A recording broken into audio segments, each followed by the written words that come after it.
Breaking news Kompas TV masih kembali saudara terkait dengan pantauan banjir di sejumlah wilayah di DKI Jakarta kaitannya dengan hujan yang turun sejak dini hari tadi.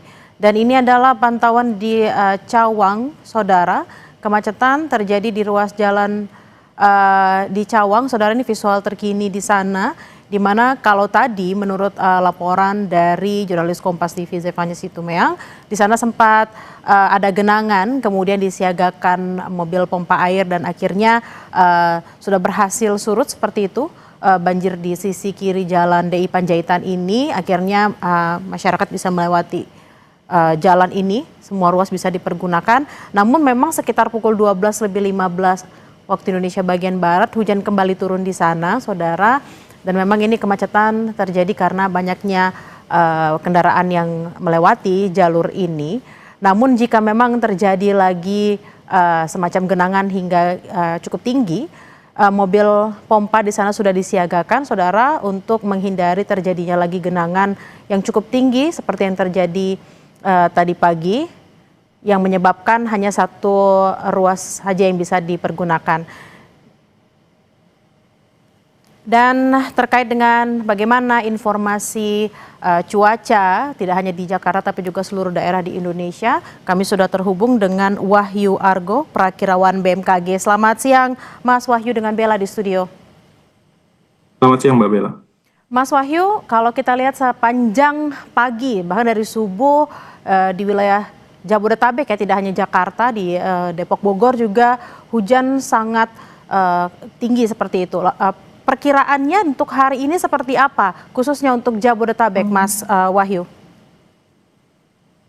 Baik, untuk hari ini diperkirakan untuk wilayah Jabodetabek sendiri masih ada potensi hujan sepanjang hari nanti dengan intensitas sedang hingga lebat, demikian. Untuk puncak cuaca buruk sendiri, terutama untuk Jabodetabek, itu di tanggal berapa saja, Mas Wahyu? Karena kita tahu ada banyak warga yang juga harus mempersiapkan atau juga mengantisipasi jika terjadi banjir, atau mungkin mereka harus mencari alternatif lain begitu untuk mencapai tujuan-tujuan mereka.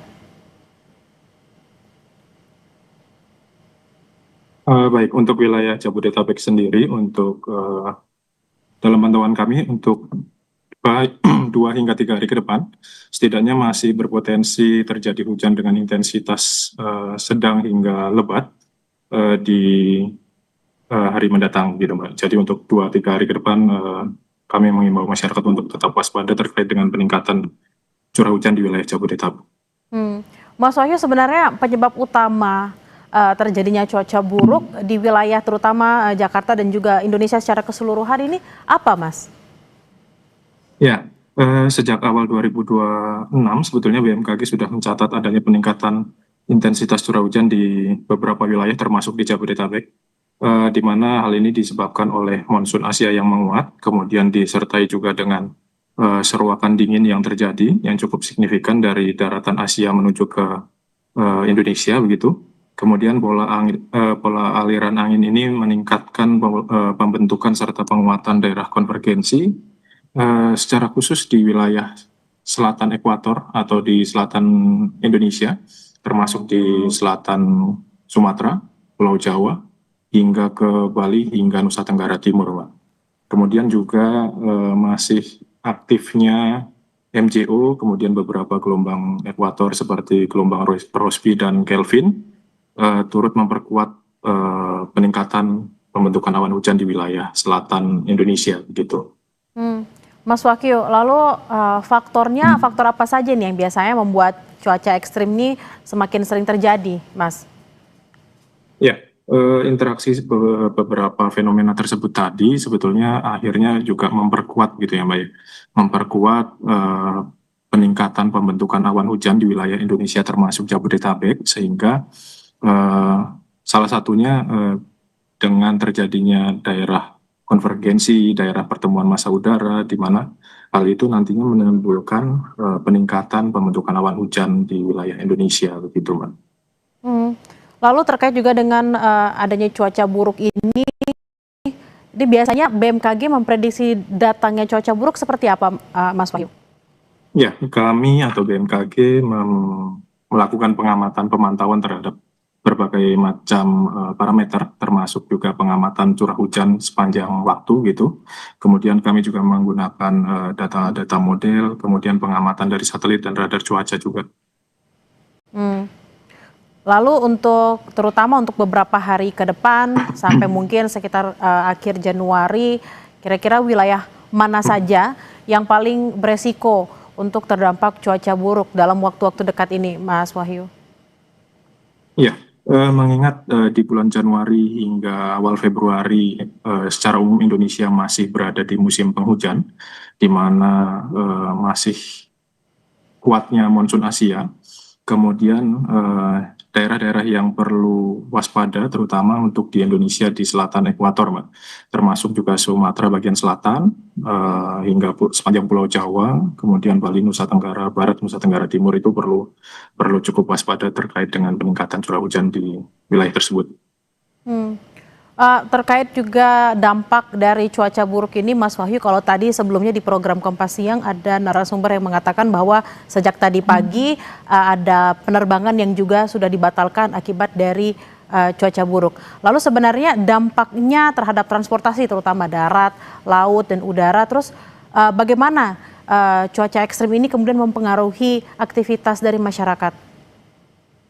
Ya, kondisi cuaca buruk ini tentu saja akan mempengaruhi lalu lintas ataupun penerbangan, baik itu maksud saya lalu lintas masyarakat baik di darat maupun udara serta laut, karena menimbulkan adanya gangguan-gangguan di eh, jalur-jalur tersebut gitu ya. Kalau di darat jalur darat bisa terendam, kemudian rel-rel kereta api juga beberapa wilayah juga kemarin sempat terpantau terendam juga. Kemudian untuk penerbangan juga beberapa awan cumulonimbus yang terbentuk juga dapat mengganggu atau mengganggu keselamatan dan keamanan penerbangan. Begitu juga untuk penyeberangan, beberapa wilayah di Indonesia juga mengalami gelombang tinggi, Mbak.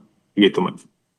Lalu biasanya seperti apa, Mas? Apakah memang dari berbagai BMKG berkomunikasi juga dengan misalnya dengan penerbangan dan juga KAI misalnya? Bagaimana sistem peringatan Ya, yang diberikan oleh BMKG kepada para petugas yang menjalankan keseharian terkait dengan transportasi?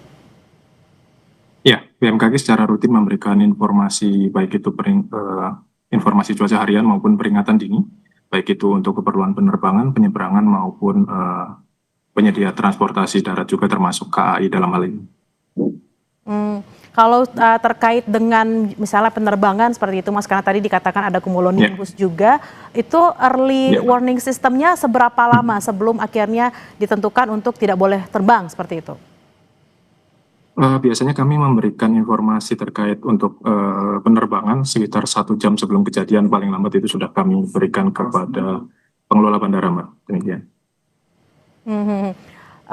Lalu Mas, ini kan kita tahu tadi Mas Wahyu sempat mengatakan memang cuaca ekstrim dalam beberapa hari akan terus terjadi. Nah, apa yang harusnya dilakukan masyarakat ketika BMKG mengeluarkan peringatan cuaca buruk?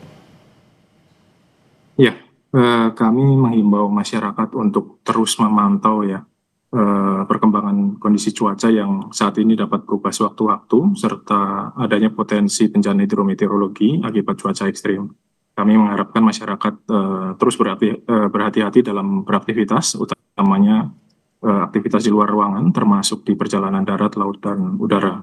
Kami mengimbau masyarakat untuk dapat memantau melalui berbagai kanal media yang telah disediakan BMKG melalui aplikasi info BMKG maupun berbagai kanal media sosial.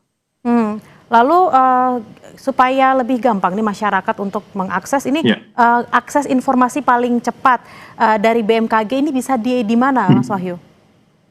ya, masyarakat dapat mengaksesnya melalui aplikasi di eh, perangkat HP masing-masing ya, dengan menginstal info BMKG, aplikasi info BMKG, atau masyarakat juga dapat mengikuti Instagram maupun Twitter milik BMKG, @info BMKG. Mhm. Baik, kita berharap memang dalam beberapa hari ke depan akan ada cuaca ekstrim, namun masyarakat juga harus semakin aware terkait dengan early warning system yang sudah disampaikan oleh BMKG melalui kanal-kanalnya. Terima kasih perbincangannya siang hari ini. Wahyu Argo, Prakirawan BMKG, salam sehat.